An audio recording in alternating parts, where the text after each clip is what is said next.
Hi guys, welcome back. Today we're looking at The Spy World of Robert Rodriguez. So let's get into it. Welcome back to the next episode of Director's Chat. We're talking about Director's Chat. We're talking about Robert Rodriguez. Now, before I do it, don't forget to subscribe and click the notification bell for his algorithm. So we're talking about Robert Rodriguez. I'm going to go through his movies. I'm going to tell for when it's a star. So in 1992, we had El Mariachi, which was a Spanish language, independent, neo-Western action film. It marked the feature-length debut of Rodriguez as writer and director. Mr. Carlos Gallardo Concila, Gomez, Manolo Martinez, and Peter Marquardt. It made $2 million on a $200,000 budget. It's recognized by Guinness Records as the lowest budgeted film ever to gross $1 million at the box office. And this one's okay. There was a TV show which is based on this, but I don't think was Robert Rodriguez. I don't think he was involved. So that's El Mariachi. Then in 1995, you had Desperado, which is an American neo-noir film. It's the second part of the Mexico trilogy. And this starred Antonio Banderas, Joaquin de Almeida, Salma Hayek, Steve Buscemi, Cheech Marin, and Quentin Tarantino. Made $58 million, $7 million budget. And this one's good. I like this one, so it's Desperado. And then after that, the 1996, yeah, From Dusk Till Dawn, which is an action horror film. And it starred, so this starred Harvey Keitel, George Clooney, Quentin Tarantino, Juliette Lewis, Ernest Liu, and Salma Hayek. It made $59.3 million, $19 million budget. Received mixed reviews to describe the film as well-made, probably violent. After enjoying financial success, From Dusk Till Dawn has since become a cult film and spawned this media franchise of sequels, a video game, and media adaptations. And this one's good. So it's From Dusk Till Dawn. Then in 1998, we had The Faculty. Now this was science fiction horror film. It starred Jordana Brewster, Clara Duvall, Laura Harris, Josh Hartnell, Sean Hadisey, Funky Johnson, Piper Laurie, Bib Newirth, Robert Patrick, Usher Raymond, John Stewart, and Elijah Wood. Made $63.2 million, $15 million budget. And has developed a cult following since its release, with some critics noting it as underrated in Rodriguez's catalog. And this one's good, so yes, The Faculty. Then in 2001, we had Spy Kids. Now this was a spy action comedy film. This starred Alexa Vega, Daryl Sabara, Danny Trejo, Antonio Banderas, Carla Gugino, Alan Cumming, Terry Hatcher, Cheech Marin, Robert Patrick, Danny Hope, and Mike Judge. Made $147.9 million on a $35 million budget. 3 sequels were released, and an animated series was released in 2018. And this one's good. I actually like this one. It's probably my favorite of them all, so Spy Kids.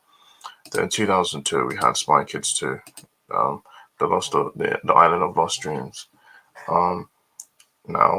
This second installment in the Spy Kids film series, it stars Antonio Banderas, Carla Gugino, Alex Vega, Daryl Sabara, Mike Judge, Ricardo Montalban, Holland Taylor, just from McDonald's, Steve Buscemi, made $119.7 million, $30 million budget. It received mostly positive reviews. And this one's good. It's not as good as the first one, but yes, Spy Kids 2.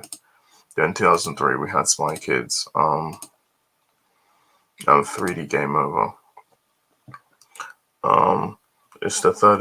It's a spy action comedy film sequel to Spy Kids to the Island of Lost Dreams, and the third installment overrun the Spy Kids film series. And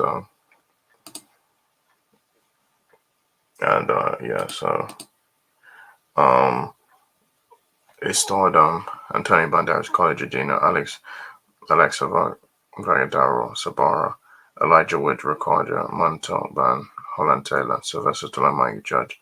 Made $197 million, $38 million budget.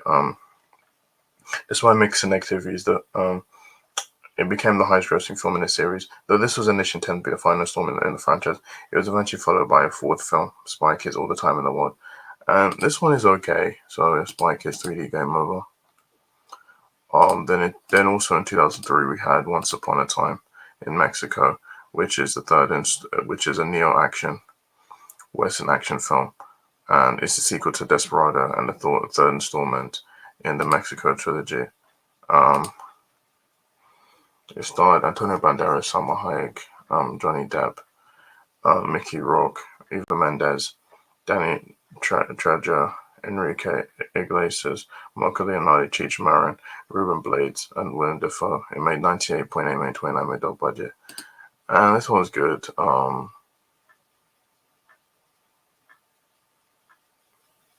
There was a TV show, I don't know if it came on or not, but that's Once Upon a Time in Mexico. Then 2005 we had Sin City. Now this was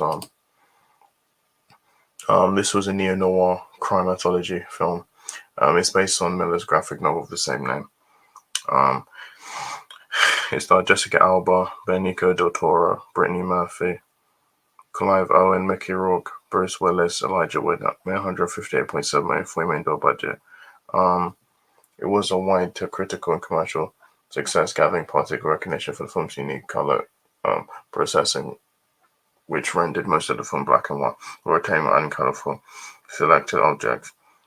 A sequel titled Sunset Dane to Kill For was released in 2014, but failed to match the critical and commercial success of its predecessor. And this one's good, I actually like this movie. So Sin City. Then also 2005 we had The Adventures of Shark Boy and Lava Girl. This was a 3D superhero adventure film, and it starred Taylor Lautner, Taylor Dooley, Caden Boyd, David Arquette, Christian Davis, and George Lopez. It made $72 million, $50 million budget. This movie has been the film received negative reviews, but much of the criticism directed at the film's poor story. The film's story and poor 3D, while the visual effects and performance received some praise. A standalone / legacy sequel titled We Can Be Heroes was released by Netflix, with Dooley reprising her role. As you mentioned, Shark Boy Love, I actually like this movie. So then 2007 we had Planet Terror. Now this was an action horror film. It starred Rose McGowan, Freddie Rodriguez, Michael O'Brien, Jeff Foy, Bay, Josh Brolin, and Marley Shelton. And this one was originally released theatrically as part of Grindhouse, which was a double feature that combined Planet Terror with Quentin Tarantino's Death Proof. After Grindhouse underperformed at domestic box office, Planet Terror was released as a standalone film in other countries, and it received positive reviews, but many consider it the superior of the Grindhouse films. It made $11.4 million, $23 million budget. Terror. In 2009 we had Shorts, which was 2009, which was a fantasy comedy film which starred John Cryer, William H. Macy, Leslie Mann, James Spader, Jimmy Bennett, and Kat Dennings.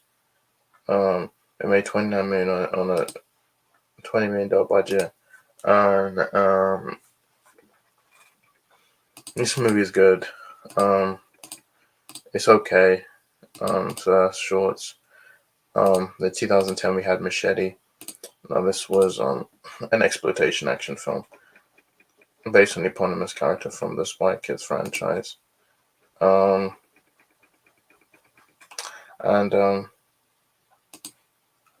starred Danny Trejo, Michelle Rodriguez, Robert De Niro, Lindsay Lohan, Jessica Alba, and Steven Seagal.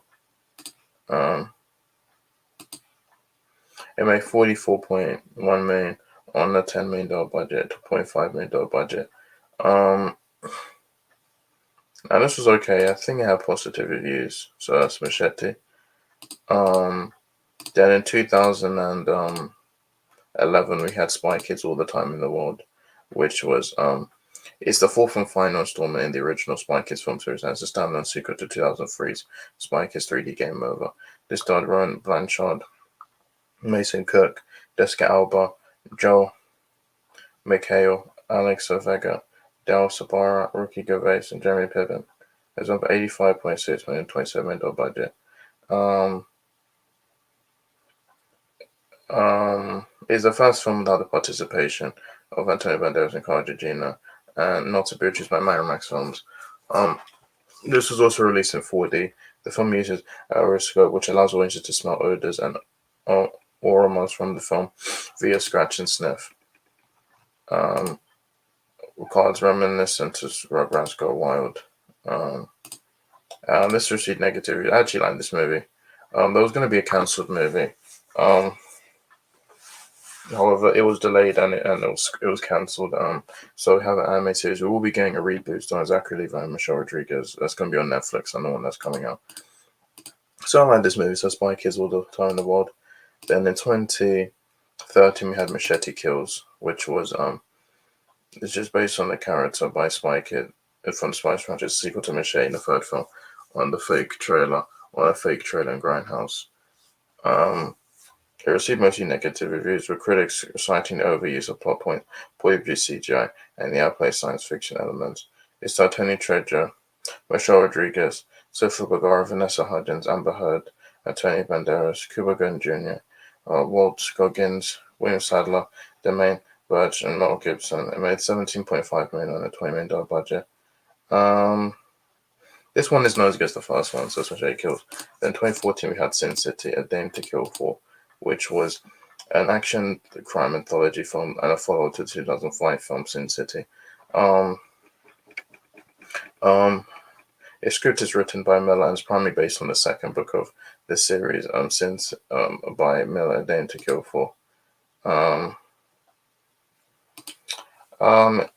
It starred Mickey Rourke, Jessica Alba, Josh Brolin, Joseph Gordon-Levitt, Rosario Dawson, Bruce Willis, Eva Green, Powers Booth, Dennis Hayes, Ray Liotta, Jamie King, Christopher Lloyd, Jamie Chung, Jeremy Piven, Christopher Maloney, and Juno Temple.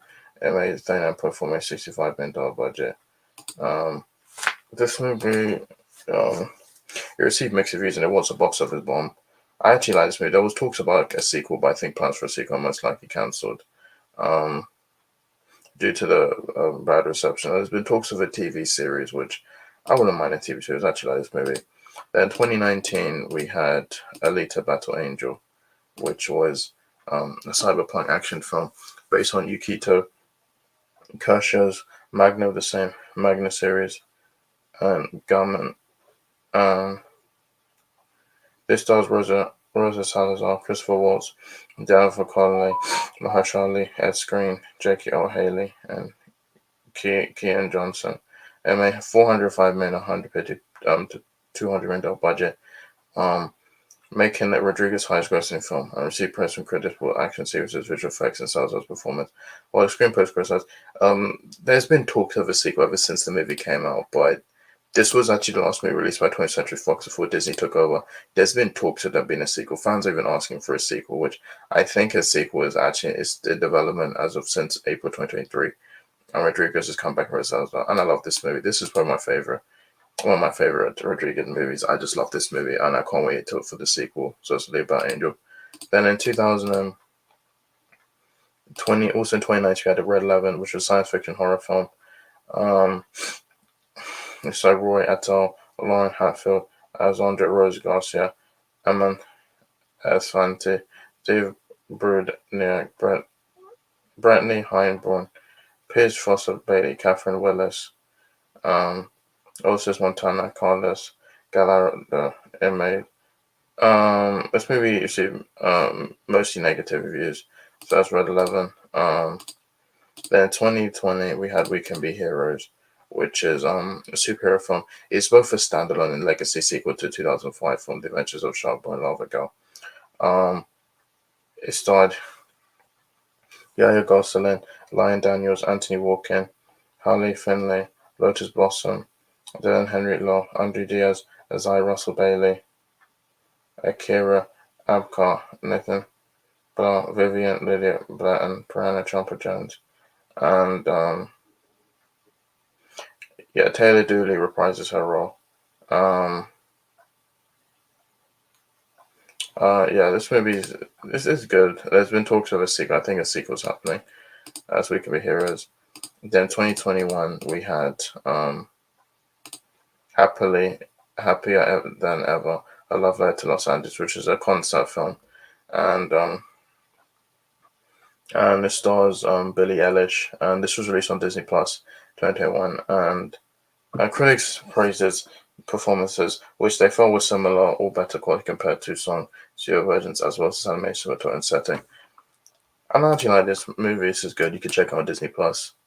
And then finally, in 2023, we have Hypnotic, which was a science fiction action thriller, and this starred Ben Affleck as Braga, J.D. Pardo, Lala Finlay, Dayo Oken, Jeff Faye, Jackie O'Haley, and William Fitchner. Made $5.7 million, $65 million budget. This came out was a month ago. I did a review on it. I even did a live discussion on it. It received mixed reviews. Not like this movie's okay.